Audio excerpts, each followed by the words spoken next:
안녕하세요. 안녕하세요. 네, 저번에는 이제 하나님 아버지에 대해서 했는데요. 네, 이어서 그 아들 예수 그리스도의 그 마음이 또 우리의 마음속 깊이 또 들어가길 바라면서 준비를 했습니다. 이 아들 잃어버린 자리를 되찾으러 오신 분. 어, 이제 한 가지 하나 질문 드리고 싶은 게요. 우리의 그 마음 가운데 이 돌아가고 싶은 자리가 혹시 있으신가요? 이게 사실 설명은 잘 되지는 않지만은 내 마음이 자꾸 가고 싶은 그런 자리가 있습니다. 내 마음속에. 어떤 분은 이 어릴 때의 시절일 수도 있고요. 어떤 분은 내가 사랑받는 그런 순간일 수도 있고 어떤 분은 하나님과 가까웠던 그런 기도하는 순간일 수 있습니다. 근데 저도요. 이런 자리가 있어요. 돌아가고 싶은 자리가 있는데 돌아갈 수 없지만은 어릴 때가 참 그립습니다. 어렸을 때. 예, 제가 어 예, 대전인데요. 도시였지만은 제가 살 때는 제가 어렸을 때 한 88년도 그 90년도 때는요. 집 주변이 다 산이었어요. 산과 밭이었습니다. 그래서 집 뒤에 가면은 이렇게 그 옥수수 밭이 이렇게 넓게 펼쳐져 있었습니다. 그리고 앞에 집 앞에 보면은 이런 시냇물이 흐르는 내천이 흘렀는데 네, 지금은 그곳에 가면 있을까요? 예, 다 사라졌습니다. 네. 아무것도 없더라고요. 그때 이제 어릴 때 함께 그 어렸던 그 친구들과 같이 그런 이제 산에서 들에서 뛰어놀면서 이제 메뚜기나 개구리를 이렇게 잡았던 네, 그런 추억들이 있는데 요즘 시대에는 네, 그런 게 없을 거라는 생각이 들더라고요. 그래도 그때를 딱 생각하면은 아, 그립습니다. 한 번이라도 그 순간을 한 번이라도 한번 경험해 보고 싶은 그런 마음이 들더라고요. 네. 그런 감정들을 우리도 한 번 정도는 가지고 있을 거라고 생각이 듭니다. 예, 여기 계신 분들의 어렸을 때 분명히 그런 감정이 있을 거라고 생각이 듭니다. 저도 이렇게 그 대쟁투 총서의 그 책을 딱 읽다 보면요. 이 마지막 때 그 이제 새하늘과 새 땅의 그 글을 어렸을 때부터 굉장히 묵상을 했어요. 예. 근데 그것을 계속 보면 볼수록 이 마음속에서 그려지는 그 하늘 집이 이렇게 마음속에 새겨지더라고요. 예, 그걸 보면서 이 성경이 말하는 성경이 돌아가고자 하는 그 하늘 본향, 그 그리운 그 집이 단순히 그런 과거의 어떠한 내용을 떠오르는 회상이 아니라 그것은 우리가 가져야 될 하나님과 함께 우리가 함께할 그 자리, 그 본래의 자리. 예, 그걸 생각할 때 내가 아버지의 집에 돌아가고자 하는 그 영혼 깊은 곳에 향하고자 하는 그 갈망, 그 갈망. 네. 그런 마음이 있습니다. 그런데 우리는 원래 그 집에 속할 수 있는 존재였지만은 죄로 인해서 그 집을 잃어버렸습니다. 네. 그래서 저는 그래요. 우리의 사람의 마음이 늘 설명할 수 없는 그 빈자리가 있어요. 마음속에. 내가 돌아가고자 하는 그 본향의 소망이 아직 남아 있지만은 돌아가고자 하는 그 소망 가운데 아직도 내 안에 있는 내 허무감이 있습니다. 그래서 오늘 이 말씀을 통해서 그 하나의 진리로 한번 돌아가고자 합니다. 우리가 잃어버렸던 그 본향을 되찾으러 오신 분이 있다는 것입니다. 그분이 바로 둘째 아담이신 누구죠? 예수 그리스도입니다. 네, 그래서 고린도전서 15장 45절에 네, 이게 주제 성경절인데요. 이 말씀 속에 복음을 붙들고자 합니다. 같이 한번 읽겠습니다. 시작. 기록된 바 첫사람 아담은 생령이 되었다함과 같이 마지막 아담은 살려주는 영이 되었나니. 전 이 말씀을 계속 묵상할 때마다 하나님께서 이 구절 안에 인류의 그 역사를 두 사람에게 압축했다는 사실이 느껴지더라고요. 예. 이 첫 아담 여기 나오죠. 첫 아담과 그 마지막 아담 그 두 아담의 전체 인류의 그 모든 운명이 담겨 있습니다. 근데 이 첫 아담을 한번 생각해 보십시오. 어떤 걸 받았죠? 처음에 받았을 그 영광 한번 생각해 보십시오. 하나님의 그 형상, 하나님과의 그 친밀함, 정말 이 두려움 없는 하나님을 부르는 그 관계, 그 에덴의 그 영광들. 저는 그게 부럽더라고요. 아담이 처음에 눈을 떴을 때 누구를 보았을까요? 하나님의 얼굴. 예. 그것이 인류 최초의 본래 상태입니다. 그런데 죄가 들어오면서 그 모든 것이 끊겨 버렸어요. 여러분, 죄는요 단순한 실수가 아닙니다. 죄는요 관계의 단절입니다. 하나님과의 그 관계가 끊어진 우주적인 사건입니다. 아담과 하와가 이 에덴에서 쫓겨난 이후에 인류 전체가 집 없는 자가 되었습니다. 여기 시대의 소망에 머릿말 그 서문에 이런 말이 있더라고요. 참 읽으면서 마음에 와닿았는데, 아무리 풍요로운 현실일지라도 반드시 따르는 그 공허를 인간의 노력으로는 채울 길 없는 이유는 무엇이며 그 갈망은 또한 무엇인가? 유한한 인간이 갖는 향수, 곧 영혼에 대한 향수야말로 인간 본성의 가장 순수하고 진지한 욕망으로, 이것은 하나님이 사람에게 허하신 것이다. 그러나 인류의 불행을 시도해 온 사단은 인간 역사의 시초부터 그 욕망을 오해케 하고 그 충족의 길도 왜곡시켜 놓았다. 저는 이걸 보면서 우리 사람은 어떤가요? 우리의 마음은 어떠죠? 항상 태어날 때부터 이상한 게 있죠. 우리 마음이 이상하게도 허전합니다. 허전해요. 내가 돈이 있어도 허전하고, 내 주변에 사람이 있어도 허전하고, 내가 어떠한 성취를 이뤄도 밤마다 그 허전함이 있습니다. 왜 채우려고 해도 채워지지 않는 그 이유에 대해서 한번 생각해 보셨나요? 하나님을 잃어버린 사람은요, 그 공허함이 당연히 정상입니다. 그것은 하나님께서 우리의 마음 속에, 이 가슴에 놓으신 기양 본능이에요. 오늘도 내 마음이 혹시 비워져 있는 그 마음이 있습니까? 내가 기도해도 채워지지 않는 그 마음, 사람을 만나도 내 마음이 깊은 그 외로움, 이유 없이 허전할 때가 있습니다. 그런데 그 느낌 자체가요 나쁜 게 아닙니다. 하나님을 향한 그 영적인 갈망을 가진 존재라는 것을 말하는 증거입니다. 그 허전함은요 죄가 아닙니다.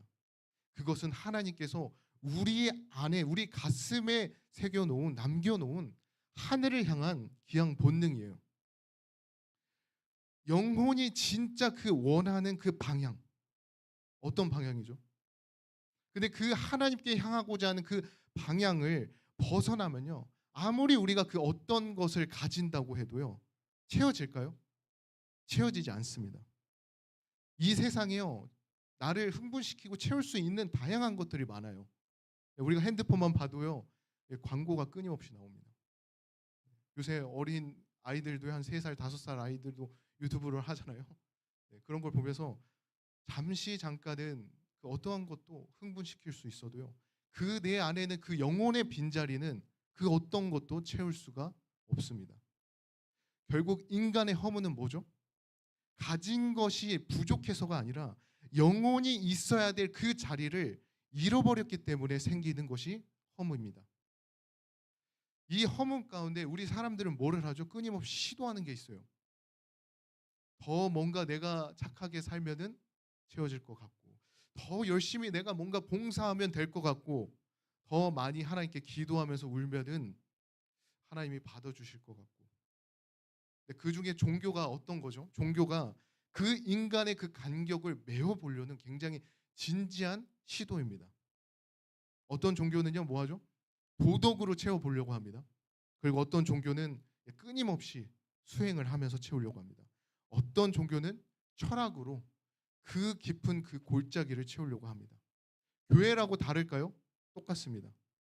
교회도요 어떤 분은 헌금으로 더 하나님께 드리려고 하고, 더 봉사하고, 더 열심히 기도하면 하나님께서 더 기뻐하실 거야, 이 마음으로 더 이렇게 애쓰면서 하시는 분도 있습니다. 그런데 문제는요 그 모든 노력으로도 그 간격은 채워지지 않습니다.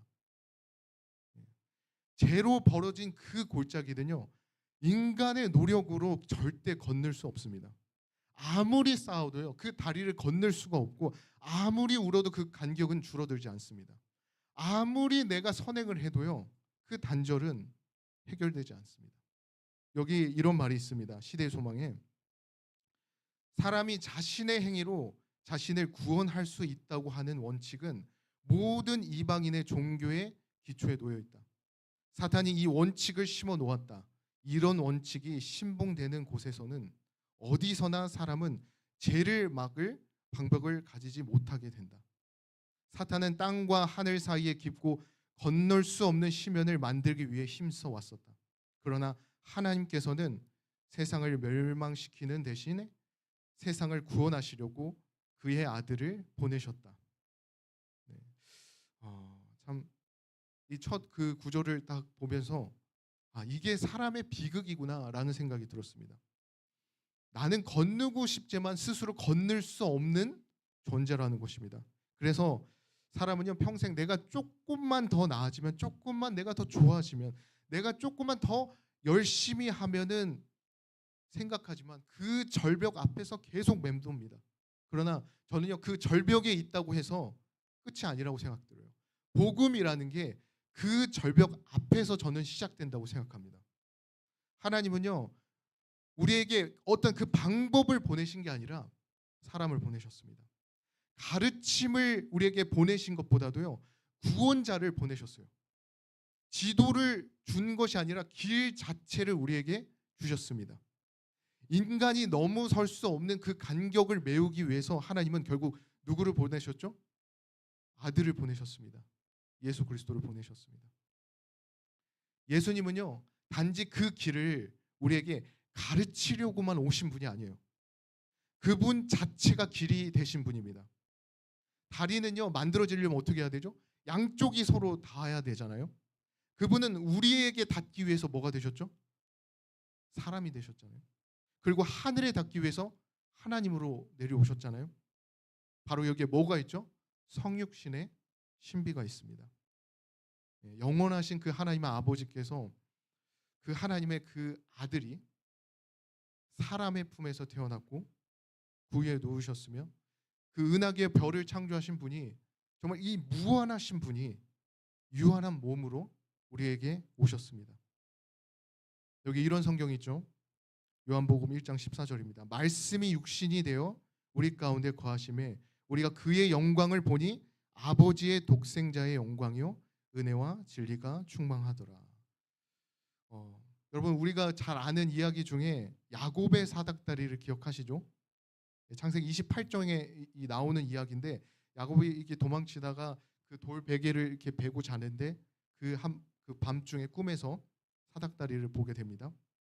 땅에서 시작돼서 그 하늘로 닿는 그 사닥다리, 천사들이 오르락 내리락 하는 그 사닥다리, 그 사닥다리가 누구죠? 누구죠?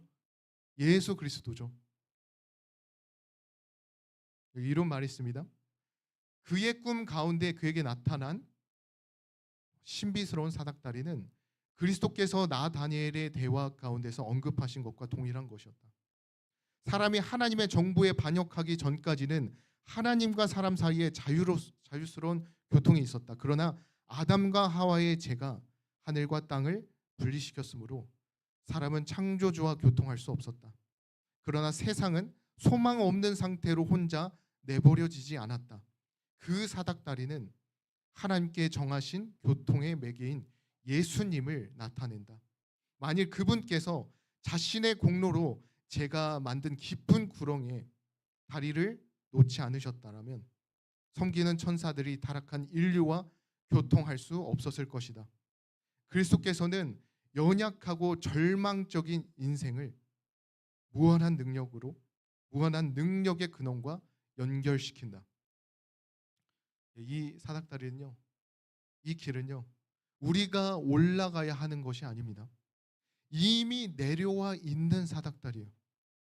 우리의 그 발밑에는 이미 그 길이 있습니다. 그 길이 누구죠? 그 길이 예수 그리스도입니다. 그분의 그 한 손에는요 우리를 붙드시고 계시고요, 다른 한 손에는 하나님의 그 보좌를 붙들고 계신 분입니다. 우리를 그 하늘로 끌어 올라가기 위해서 먼저 우리에게 내려오신 분입니다. 그리고 그분이 말씀합니다. 내가 너희를 연결한다. 내가 너희를 이끌고 내가 너희를 하나님께로 데려간다. 성도 여러분, 우리가 혼자서 건너려고 혹시 애쓰고 있습니까? 만약에 그러고 있다면은 지칠 수밖에 없습니다. 만약에 그러고 있다면요 무너질 수밖에 없어요. 그래서 우리의 기도가 막히는 것이고요. 이미 하나님께서는 마련된 길이 놓아두시고 계셔요. 근데 자꾸 우리는 불가능한 그 방법으로 하나님께 가려고 하기 때문에 안 되는 것입니다. 복음은요, 우리가 올라가려고 하는 이야기가 아닙니다. 하나님께서 내려오셔서 우리를 붙드시고 하늘과 땅을 잇는 이야기입니다. 예수님은요, 우리를 단지 원래의 자리로만 돌려보내시려고 하시는 것이 아니에요. 그보다 더 높은 자리가 있습니다. 그보다 더 높은 은혜의 자리가 있어요. 그곳으로 데려가기 위함입니다. 여기 에베소서 1장 5절에 이런 말이 있습니다. 그 기쁘신 뜻대로 우리를 예정하사 예수 그리스도를 말미암아 자기의 아들들이 되게 하셨으니. 하나님은 우리가 단지 죄 없는 사람으로만 선언한 것이 아니죠. 여기에 나오죠. 자기 아들들로 삼으셨습니다. 우리를 단지 용서하는 것으로만 멈추지 않았습니다. 여기에서 느껴지는 건 우리는 상속자입니다. 법정에서 하나의 풀려난 죄인이 아니라 아버지의 집에 들어와서 함께 그 식탁에서 식사를 하는 가족입니다. 하나님은 우리를 겨우겨우 살려놓으신 것이 아니라 아예 자기의 집으로 들여놓으셨어요. 이것이 굉장히 놀라운 복음의 신비입니다. 시대의 소망에 이런 말이 있습니다. 그리스도로 말미암아 우리는요, 결코 타락하지 아니한 것보다 더욱 밀접하게 하나님과 연합된 것이다. 구주께서는 우리 인성을 취하심으로 결코 끊어지지 않을 줄로 자신의 인간들에게 붙들어 매셨다. 그는 영원한 시대를 통하여 우리와 연결되셨다.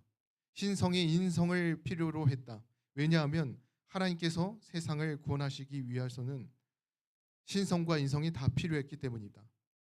인성이 하나님과 사람 사이에 교통하는 통로가 될 수 있도록 하기 위해 신성이 인성을 필요로 했다. 그리스도 안에서 우리를 단지 잃어버린 상태로만 복구한 것이 아닙니다. 오히려 타락하기도 훨씬 그 전보다 더 밀접하게 하나님과 연합된 존재가 되었습니다. 구주께서는요, 우리의 그 인성을 취한 것이 잠시 그냥 스쳐 지나가게 하기 위한 것이 아니에요. 결코 끊어질 수 없는 그 사랑으로 우리를 자신에게 붙들게 하기 위한 것입니다. 그래서 하나님은요, 우리를 더 이상 실패자로 부르지 않습니다. 하나님은 우리를요, 내 아들, 내 딸아 이렇게 부르십니다. 이것이 우리에게 주는 복음이 주는 가장 큰 선물입니다. 나는 누구인가 생각해 보셨나요? 이 말씀을 보면서 이 질문에 대한 그 분명한 대답이 선명해질 때 우리의 인생의 기초가 다시 한번 강하게 새롭게 세워집니다. 나는 버려진 존재가 아니라 하나님의 자녀입니다. 나는 패배자가 아니라 아버지의 사랑 안에 사는 사람입니다. 이 말씀 안에서, 이 가치 안에서 나를 어떻게 깎을 만한 그런 이유가 있을까요? 이 한 문장이 나의 정체성이 될 때 삶의 그 방향과 기도와 고난을 견디는 그 힘도요, 완전히 달라집니다. 이 모든 말은요, 그냥 값싼 하나의 은혜의 말이 아닙니다. 이 대가는 어디에서 지불됐죠? 십자가에서 지불됐어요. 예수님은요, 단지 그 어떤 그 육체적인 고통만을 당하고 끝난 것이 아니에요. 그 안에서 버려짐이라는 큰 고통을 경험했습니다. 우리가 이 구절 잘 알죠? 엘리 엘리 라마 사박다니 하시니 이는 곧 나의 하나님 어찌하여 나를 버리셨나이까. 이 절규는요, 단지 하나의 그냥 말이나 연극이 아닙니다. 영원부터 아버지와 함께 계셨던 그 하나님의 아들이 죄인인 우리를 살리기 위해서 그 어두움 가운데 고통을 통과한 그 말입니다. 그분은요, 아버지의 그 얼굴이 그 가려진 그 자리에서, 그 절망의 자리에서 인류의 그 모든 죄를 짊어지신 정말 아름다운 구절입니다. 근데 왜 그런 버려짐이 필요했을까요?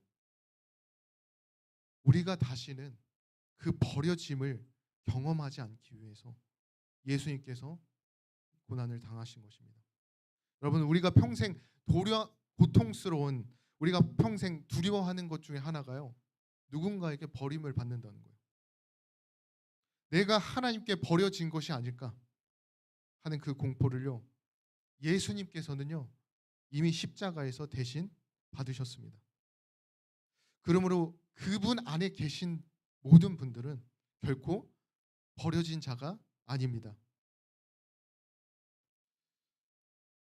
여기 시대의 소망에 이런 말이 있습니다. 그리스도께서는 우리로 당신이 받으실 만한 대접을 받게 하기 위하여 우리가 받아야 할 대우를 받으셨다. 그리스도께서 당신과 아무 상관이 없으신 우리의 죄를 인하여 정죄함을 받으신 것은 우리가 아무런 공헌한 바가 없는 당신의 의로 의롭다 하심을 받게 하시기 위함이었다. 그가 채찍을 맞음으로 우리가 나음을 입었도다. 그의 생애와 죽으심으로 그리스도께서는 죄로 말미암아 이루어온 파멸에서 회복하시는 것 이상의 일을 성취하셨다. 우리 마음 가운데 하나님이 혹시 멀리 느껴지시는 분이 계십니까? 내가 이렇게 기도하는데도 응답이 없는 것 같고, 하늘이 닫힌 것 같고, 아무리 외쳐도 닿지 않는 것 같은 그런 순간이 있을 겁니다. 그러나 그 깊은 침묵과 그 거림감, 그 절망과 그 단절을 이미 예수님께서는 십자가에서 다 겪으셨습니다. 그러므로 그리스도 예수 안에 있는 우리는요, 더 이상 그 버려짐의 길을 혼자 걸을 필요가 없습니다. 우리가 하나님께 그 닿지 못했던 그 자리에 예수님께서는 먼저 계셨고, 우리가 감당해야 할 그 어둠을요 이미 대신 그분께서 지나가셨습니다. 그리스도 안에 있는 우리는요 더 이상 버려짐의 길을 혼자 걸을 필요가 없습니다. 예수님께서 이 땅에 오셨어요. 왜 오셨습니까? 그 이유가 한 가지잖아요. 우리를 그 하늘의 그 본향 집으로 데려가기 위해서 오셨잖아요. 여기 이 말이 있습니다. 함께 한번 같이 읽겠습니다. 시작. 내 아버지 집에 거할 곳이 많도다. 그렇지 않으면 너희에게 일렀으리라. 내가 너희를 위하여 거처를 예배하러 가노니 가서 너희를 위하여 거처를 예배하면 내가 다시 와서 너희를 내게로 영접하여 나 있는 곳에 너희도 있게 하리라. 아멘. 예수님은 단지 이 말씀으로 위로만 주려고 오신 분이 아닙니다. 단지 그 길을 어떻게 가야 할지를 설명만 하려고 오신 분이 아닙니다. 그분은요 실제로 우리를 아버지 집에 데려가기 위해서 오셨습니다. 믿으십니까? 주님은요 지금 이 순간에도요 그 아버지 집에 내가 거할 공간을 준비하고 계십니다. 그리고 반드시 오셔서 우리가 그분의 곁에서 그분의 얼굴을 대면할 것입니다. 이것은요 상징적인 말이 아닙니다. 약속입니다. 약속. 재림은요 약속이에요. 약속. 그 신실하신 하나님이 우리를 향한 약속입니다. 우리를 그 집에 데려가고 싶은 그 약속이에요. 여기 그 각 시대의 대쟁투인데요. 제가 이걸 읽으면서 참 이 구절을 마음속에 담고 계속 생각합니다. 원래 사람에게 그의 나라로 주어졌으나 사탄의 손으로 넘어가서 오랫동안 강한 원수에게 점령당해 있었던 땅은 위대한 구속의 계획으로 말미암아 다시 사람에게로 돌아왔다. 죄로 말미암아 잃어버린 모든 것이 회복되었다. 아담은 자기가 쫓겨난 때보다 그것이 더욱 아름답게 된 것을 보게 된다. 대쟁투는 끝났다. 죄와 죄인들은 없어졌다. 온 우주는 깨끗해졌다. 생명과 빛과 환희가 만물을 창조하신 분에게서 끝없이 넓은 우주로 퍼져나간다. 이거는요 약속입니다. 우리가 반드시 보게 될 약속입니다. 그 집으로 우리를 데려가고자 하는 하나님의 약속입니다. 하나님께서는요 우리에게 항상 이렇게 말합니다. 돌아오지 않겠냐? 내가 너를 집으로 데려가고 싶은데 나에게 돌아오지 않겠냐? 성령님께서도요. 우리의 마음속에 계속 말합니다. 돌아오라고. 돌아오라고. 내가 그 길을 이미 열어 놨다고. 너는 내 아들이고 내 딸이라고. 나의 집에 돌아오라고. 더 이상 우리가 준비되지 못한 내 자신을 탓하면서 단지 문 앞에서 힘들고 고통스럽게 머물지 마십시오. 하나님은요. 완전한 사람을 기다리시는 게 결코 아닙니다. 돌아오는 그 자녀를 기다리시는 분이 하나님입니다. 내 그 상한 그 마음 그대로, 내가 그 무너진 그 마음 그대로 예수 그리스도를 붙잡으십시오. 그분께서 우리에게 먼저 오셨고, 그분께서 먼저 우리에게 손을 내미셨고, 먼저 우리에게 길이 되셨습니다. 오늘 복음이 우리에게 말을 합니다. 올라오라고. 올라오라고 하지 않습니다. 돌아오라고, 하나님께 돌아오라고 부르고 있습니다. 하나님은요. 우리를 부르시면서 기다리고 계십니다. 두 팔 벌려서 달려오고 계십니다. 이 하나님의 그 본향과 하나님 우리를 그 집으로 데려가고자 하는 그 간절한 그 마음을요. 우리가 다시 한번 우리의 마음속에 다시 한번 깊이 새기길 바라면서 말씀을 마치겠습니다. 기도하시겠습니다. 사랑 많으신 하나님 아버지 하나님, 잃어버린 우리를 다시 부르시고 닫혔던 문을 예수 그리스도 안에서 다시 여시니 감사합니다. 이제는 더 이상 우리의 힘으로 하늘에 닿으려 애쓰지 않게 하옵소서. 이미 우리 앞에 놓인 그 다리, 우리 주 예수 그리스도를 우리가 끝까지 굳게 붙들게 해 주시옵소서. 우리 안에 남아 있는 그런 거짓된 그런 마음들을 무너뜨려 주시고, 오늘 우리의 마음 깊은 곳에 우리가 하나님의 사랑받는 자녀라는 그 거룩한 이름을 다시 한번 깊이 새겨지게 해 주시옵소서. 우리를 실패한 존재로 머물게 하지 마시고 아버지의 사랑 안에서 다시 일어나는 자녀로 살게 해 주시옵소서. 우리가 하나님의 그 상속자답게 걷게 하시고 그 소망 가운데 살게 해 주시옵소서. 주님, 우리가 마침내 우리의 그 그리운 하늘 본향 아버지의 집으로 이끌어 주시옵소서. 그 날까지 믿음으로 우리가 붙들고 사랑으로 견디면서 소망으로 이 재림을 기다리게 해 주시옵소서. 예수 그리스도 이름으로 간절히 기도드립니다.